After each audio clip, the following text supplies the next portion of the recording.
ಅದು ಇಲ್ಲ. ಈಗ ಹಿಂದೂ ಜಪ ಅಂತಲ್ಲ, ಶಿವರಾತ್ರಿ ದಿನ ಶಿವನ ನೆನೆಸ್ತಾನೆ ರೈಮ್ ನೆನೆಸೋಕ್ಕಾಗ್ತದ?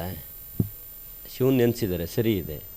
ಈಗ ಹಿಂದೂಗಳಾಗಿ ಹುಟ್ಟಿ ಹಿಂದೂಗಳ ಪರವಾಗಿ ಮಾತಾಡ್ತಾರೆ ಅಂದರೆ ಅದು ಏನೊಂದು ಮಾತು ತಪ್ಪು. ಅದೆಲ್ಲ ಸೀನಿಯರ್ಸ್ಗಳು ಸುಮ್ಮನೆ ರಾಜಕೀಯ ಬೆಳೆಗಳು ಬೇಯಿಸ್ಕೊಳ್ಳೋಕೆ ರಾಜಣ್ಣವ್ರು ಮಾತಾಡ್ಬೋದು ಏನಾದ್ರು.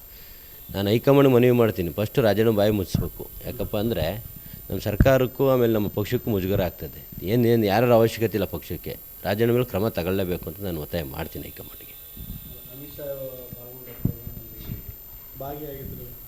ತಪ್ಪೇನಿದೆ? ಈಗ ಕರೆದಿದ್ದಾರೆ, ಶಿವರಾತ್ರಿ ಮಹೋತ್ಸವ ಕರೆದಿದ್ದಾರೆ, ಹೋಗಿದ್ದಾರೆ. ಸಹಜವಾಗಿ ಎಲ್ಲ ಪಕ್ಷದ ಮುಖಂಡರು, ಅದು ಜಾತೀಯತೆ ಅಥವಾ ಪಕ್ಷದ ಕಾರ್ಯಕ್ರಮ ಅಲ್ಲ.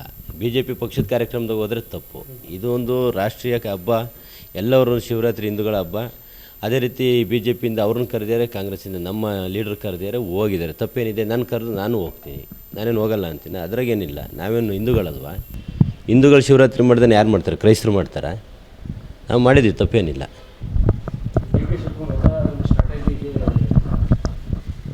ಹೇಳಿ, ಏನು ಯಾಕೆ ಗಡುವು ಇಲ್ಲ?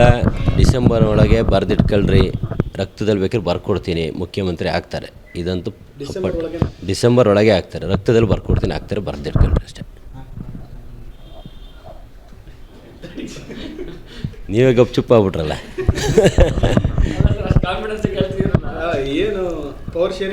ಓವರ್ ಶೇರಿಂಗ್ ಏನಲ್ಲ. ನಾವು ಕಷ್ಟಪಟ್ಟಿದ್ದೀವಿ, ಕೆಲಸ ಮಾಡಿದ್ದೀವಿ. ನಿಮಗೆ ಮುಂಚಿಂದನೂ ಹೇಳ್ತಾ ಇದ್ದೀನಿ, 0 ಇದ್ದಂಥ ನಮ್ಮ ಲೋಕಸಭೆನ 9 ಸ್ಥಾನಕ್ಕೆ ತಂದಿದ್ದೀವಿ. 86 ಇದ್ದಂಥ ವಿಧಾನಸಭೆನ 140ಕ್ಕೆ ತಂದಿದ್ದೀವಿ. ಇತಿಹಾಸ ಸೃಷ್ಟಿ ಮಾಡಿದ್ದೀವಿ. ಸಂಘಟನೆ ಮಾಡಿದ್ದಾರೆ, ದುಡ್ಡು ಖರ್ಚು ಮಾಡಿದ್ದಾರೆ, ಎಲ್ಲ ರೀತಿಯಿಂದನೂ ಪಕ್ಷಕ್ಕೋಸ್ಕರ ತ್ಯಾಗ ಮಾಡಿದ್ದಾರೆ, ಸಮಾಧಾನವಾಗಿದ್ದಾರೆ. ಅದನ್ನೆಲ್ಲ ನೀವು ವೀಕ್ನೆಸ್ಸು ಅನ್ಕೋಬೇಡಿ. ಹೈಕಮಾಂಡ್ ಅವರೆಲ್ಲ ಮಾಡೋಂಥ ಕೆಲಸ ಕಾರ್ಯಗಳು ನೋಡ್ತಾ ಇದೆ. 100ಕ್ಕೆ 100 ಡಿಸೆಂಬರ್ ಒಳಗೆ ಮುಖ್ಯಮಂತ್ರಿ ಆಗ್ತಾರೆ. ನೀವು ಬರೆದಿಟ್ಕೊಳ್ರಿ, ನಾವು ಬೇಕು ಅಂದರೆ ಇವತ್ತು ರಕ್ತದಲ್ಲಿ ಬರ್ಕೊಡ್ತೀನಿ. ಯಾವ ನೆಟ್ವರ್ಕ್ ಇಲ್ಲ.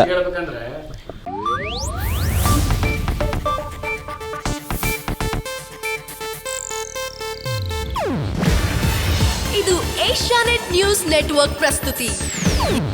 ನೀವು ನೋಡ್ತಿದ್ದೀರಾ ಏಷ್ಯಾನೆಟ್ ಸುವರ್ಣ ನ್ಯೂಸ್.